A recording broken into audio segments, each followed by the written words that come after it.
Hi, hello, welcome back. My name is Devraj, Mysticism in the Body, back looking at the Esoteric Tarot.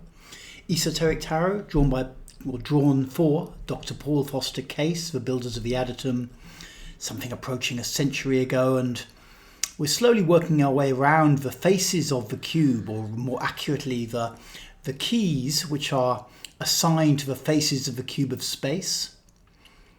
Which means that this week we're looking at the Empress, key 3, who on the cube is placed in front of us. If we imagine ourselves seated with the cube around us, she is directly in front, in the east, that which we are facing. Just to recap a little about the whole concept with the Esoteric Tarot, which I've developed in a couple of other videos, but basically what we're trying to do here is take in the key to such a degree that we can build it up in our mind's eye. Because being able to build it up in our mind's eye, whether with eyes closed or eyes open, is a powerful way of placing this key in our unconscious mind. And this might all sound a little bit weird or pointless perhaps, but when you really step back a bit and take a look at Western mysticism, particularly from the school that came from builders of the Adytum, but to other schools as well, a lot of it is about planting symbols in your unconscious mind. Or, given that the unconscious mind, as conceived by Carl Jung, is anyway full of symbols, it's about activating symbols in your unconscious mind. And frequently with one key, activating multiple symbols at once. So there is this sense when working with Esoteric Tarot in this way that you're bypassing the conscious mind, or that you're using the conscious mind simply as a channel. If we look at key 1, the magician character, he's basically channeling something from above to below. He's got this wand and it's pointing and his fingers pointing and his gaze is pointing, He's allowing his self-consciousness simply to act as a channel. He's not getting distracted, staring at his phone and getting lost in myriad digressions, at least not whilst he's in this key anyway. He's simply using his self-consciousness as a channel. And I think this is a very deep concept in mysticism. This capacity to use self-consciousness simply as a channel. And I remember a few years ago there were people who were studying consciousness and how it was to be, human like 10, 20,000 years ago and stuff, around the dawn of the agricultural age and all that. And often it was kind of understood that this is basically what people did. And thinking, when thoughts came, it may have been more like, they were conceived as coming from some kind of God or something like this. So whereas, today our minds are filled with thoughts and thinking is going on like just constantly all the time, perhaps like 20,000 years ago, thinking was a little bit more rare, and it was more like a kind of voice or something coming from, what was imagined as a god in those days. We don't really know very much about, what it was like to be conscious, in the past. But I think this is an important understanding for a couple of reasons. I mean, there's a couple of things that it strikes me with this planting of symbols and activating symbols in the unconscious mind. That what we're doing is downloading a kind of program into the unconscious mind, which can run in the body and create certain subtle changes. Maybe start to create an awakening experience, this whole Kundalini thing, or a little bit separately, change how the body processes light, trying to get light into the bloodstream, trying to kind of create and switch on a light bulb inside the head. These are central goals in the old esoteric schools, and they weren't much spoken about in these kind of very direct terms, but this is what they were about. If you're familiar with strands of like Gnostic thought, they would almost say that the whole world of the senses is kind of created by the devil, created by the demiurge. The idea of Lucifer. Lucifer is bringing light. And a way that you can make use of the light without getting sucked into a vast kind of egoic story is through simply using it as a channel, using your self-consciousness purely as a channel. And practically you're not going to be doing this all day. You are going to spend an amount of time, certainly I do, looking at my phone, talking to people, reflecting on who I am as a conscious individual, talking, sharing, taking part in society. But also being able to use consciousness simply as a channel is very, very helpful. I read an interesting thing earlier today. It was about Aleister Crowley, and the piece was talking about his time in the desert with Victor Newborg back in 1909 when he was working with the 30 ethers, from Enochian magic, John Dee and Edward Kelly.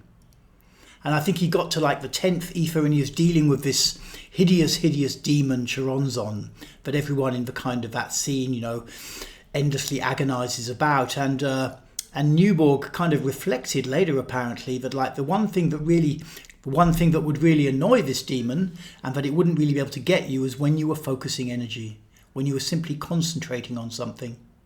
And so I came to understand a bit, this world with myriad distractions that we live in, it's a little bit the work of some kind of demonic agency, without getting too kind of, melodramatic about it all. It is a bit like that. And one way out of that is just to allocate a little bit of time each day to really practicing meditation, focused meditation, building up images in your mind, this kind of thing. Anyway, let's get back to our key for this week, which is key 3, the Empress. As usual, we're going to look at some of the attributes of the key, kind of boring stuff in many ways, but needed. With these kind of concepts, you tie it into different symbol sets. This is a member of one symbol set, and you can the tarot keys, and you can tie it into different symbol sets. And then we'll look at some of the symbolism. So attributions, this is key 3, which means it's the 4th key in the series, because key 0 is the Fool. It's called the Empress, and the Hebrew letter it's assigned to is Daleth, which means on its own, it means a door, essentially. Daleth means a door, and you can see this looks a bit like a door. On the cube of space, that it is the key that's facing, so it's this face here at the back, basically. East, key 3. On the tree of life from the Ari, Yitzhak Luria, it's assigned here, from Keter to Tiparet. And on the so-called Kirshner tree, the tree used by most of the Western mystery schools, it's assigned here, from Hokmah to Binah. I know these changes are kind of confusing for people. What's interesting here a little bit is that like the cube of space, which is a Western esoteric glyph, it actually is drawn from the tree, the rabbinic tree, the Jewish Kabbalah tree, in that you have Aleph, Mem, Shin as the 3 axes, which on the Jewish tree are here, Aleph, Mem, Shin, just to show how it all lines up. And then you have the 6 faces of the cube and the center point, and those essentially are seen in the uprights of the tree, both sides, 2 on each side and 3 in the middle. Gimel, Pei, Kapf, Beit, Daleth, Resh, and Tav. And then on the cube, the 12 edges of the cube are assigned to these keys that appear as diagonals. That's to say, not the verticals or the horizontals. So that's just useful to know. If it all feels like too much, don't worry about it. It's not really essential. It'll slot into place at some point if you need it. Its color, the color of this key is green. If you're into esoteric colors, Kabbalistic colors, not my thing really. And then planet-wise, it's assigned to the planet Venus. Kind of understandable with this very feminine central figure, and Venus being the quintessential feminine planet. Okay, so that's the attributes. Let's take a look at some of these symbols. There's a lot of symbols in here, hey? We have what look like 10 cypress trees in the background. And the cypress tree is also associated with Venus, associated with the throat as well. We have wheat growing here. We have water flowing through a little waterfall. And of course we have this central figure of the Empress. And she's visibly a bit pregnant, in stark contrast to the key before, the High Priestess, key 2. So this is to do with fecundity, it's to do with giving birth. Remember, it's assigned to Daleth, which means door, like a doorway into life. And east is assigned as a kind of birth doorway kind of thing, with the sun rising in the east. This red triangle of fire here is also on a kind of T-shaped piece, which gives a kind of, an upright feel to the key. She's got a dove on a heart-shaped plaque, like the Emperor. She's got this globe of dominion, a globe with a cross on top of it, on top of a kind of scepter. She's dressed most in green. And then if you look closely, and perhaps if you're familiar with biblical symbolism, she's got these 12 stars around her head and this moon beneath her feet. So if you've ever read the book of Revelation chapter 12, this is going to click. Let's take a look. Yes, I lined it up. And there appeared, Revelation 12, King James Version, and there appeared a great wonder in heaven, a woman clothed with the sun and the moon under her feet, and upon her head a crown of 12 stars. So, I don't know about the clothed with the sun, the sun's not evident, but certainly in terms of the stars and the moon beneath her feet, she obviously is the woman of the apocalypse. So that's interesting. So what's going to happen to her? Yes, she's having a child. This character, the Empress, is clearly pregnant. And the story here is talking about her having a child, and she being with child cried, travailing in birth and pain to be delivered. And there appeared another wonder in heaven, and behold, a great red dragon, having 7 heads and 10 horns, and 7 crowns upon his heads. And the tail drew the third part of the stars of heaven, and did cast them to the earth. And the dragon stood before the woman which was ready to be delivered, for to devour her child as soon as it was born. So what is all this saying? Well, if you're familiar with Western mystery tradition in general, this child is often associated with the Egyptian figure of Horus. Here we see the child and the parents rising from coffins, which the archangel Gabriel has awakened them by blowing a trumpet, which is also kind of Revelation-esque, a lot of trumpets and this sense of time no more. So this character here really is Horus. And also, if you've been following me or you're anyway familiar with the Liber Vel Legis, Aleister Crowley's Book of the Law, the 3rd chapter is all about Horus, the child, who is here to kind of bring in the change of the eon in an extremely forthright manner. So we're seeing a lot of parity here. This woman clearly is the woman of Revelation 12. She's having a child. She's clearly the same as Isis in Egyptian mythology, and in such a manner kind of relating to Nuit in the Liber Al. She's having this child, but the dragon is trying to get its hands on the child and kill it. So that's interesting, if you follow kind of global events, and I like a bit of geopolitics and stuff, and you're into this idea of the eon changeover, that this kind of 2,160 years or whatever period is kind of coming to a close of the Piscean era, and now we're going into the Aquarian era, then this child Horus is not so much an actual physical kind of messiah, kind of child of a new eon, but it's rather a new form of consciousness, a new state of human consciousness which is trying to be born. And then this dragon in Revelation 12 is trying to stop this from happening. And if you're familiar with some of the slightly conspiratorial kind of movements happening, say for example like Peter Thiel, the tech entrepreneur, was recently giving talks about the Antichrist, and he conceived of the Antichrist as essentially an attempt to create a one world government that would control everything, which he considered to be the Antichrist. And so without kind of necessarily taking a position myself about, what all this means, there's a lot of interesting kind of parity here, that as humanity is entering this Aquarian era and a new state of human consciousness is trying to be born, there do seem to be these forces in the world that are trying to stop that from happening. So this is interesting stuff that we can all deliberate on in our own way and see if it has some kind of meaning to us. It continues, and she brought forth a man-child who was to rule all nations with a rod of iron. So this is clearly like Horus from chapter 3 of Liber Al. And her child was caught up unto God and to his throne. And then it kind of, it continues along with the woman fled into the wilderness. God looks after her. Meanwhile, up in heaven, Michael and his angels fight against the dragon and throw the dragon down to earth. And the dragon is still kind of chasing after the remnant of her seed, so it says. But anyway, this is all stuff you can reflect on. This is Revelation 12.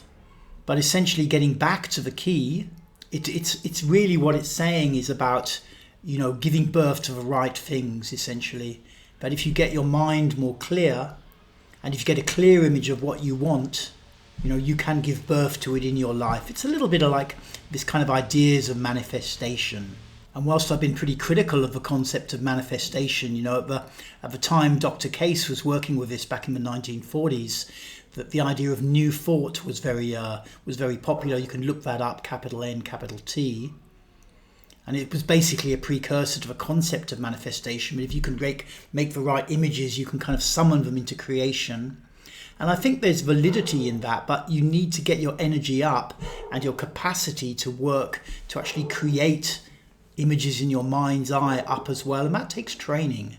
It takes a lot of training. You have to remove blocks from your body. You have to get energy flowing so your energy is up. And then you have to train yourself to make mental images. And then when you can do that, I think then you can start to manifest your own reality. But that takes a lot of training, and I don't think it's so easy for the majority of people. It takes work. You have to work at it. Relating to this idea of making mental images, it's like also another thing they say in the Builders of the Adytum school is that inner hearing develops first and the mind's eye develops second. And these are two very important capabilities to slowly develop. And like anything of value, they just take work. I'm often each day building the 22 keys up in my imagination, in my mind's eye, and I hate it half the time. It feels like a huge drag, and it provokes it provokes stuff from deep layers of feeling, deep layers of repressed feeling inside, trying to get this channel, I think it's like the third eye channel, open. But I absolutely stand by it as a practice. It's worth your time to practice this, in my opinion. Just to pick up any remaining symbols here. She's sitting on this kind of ornate stone wall, which is obviously something that's the creation of the human hand. And this heart, this heart-shaped plinth with this dove on it. I think this is obviously some kind of heart symbol. Perhaps you might say she's wearing a heart on her sleeve. I'm not sure if that's the intention or if that was even a saying back 100 years ago or so when they were making these cards. But I think if it is, that's also an important aspect of this key and an important aspect of this work as well. There are a lot of people who are just very intellectual, typically in the esoteric scene, and it's also got this deep heart-centered aspect to it. When energy starts to flow in your body more, included in that is the heart. And it changes your life. It changes your life completely. So I think that's all I need to say about the Empress key.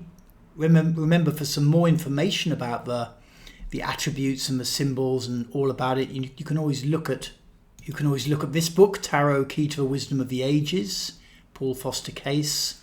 I think it's got a renewed cover now. And if you'd like to learn more about how I work with the Cube of Space and the Tarot, then there's exercises in this book, Opening the Body with the Cube of Space by myself. You can find that on Amazon or the usual places.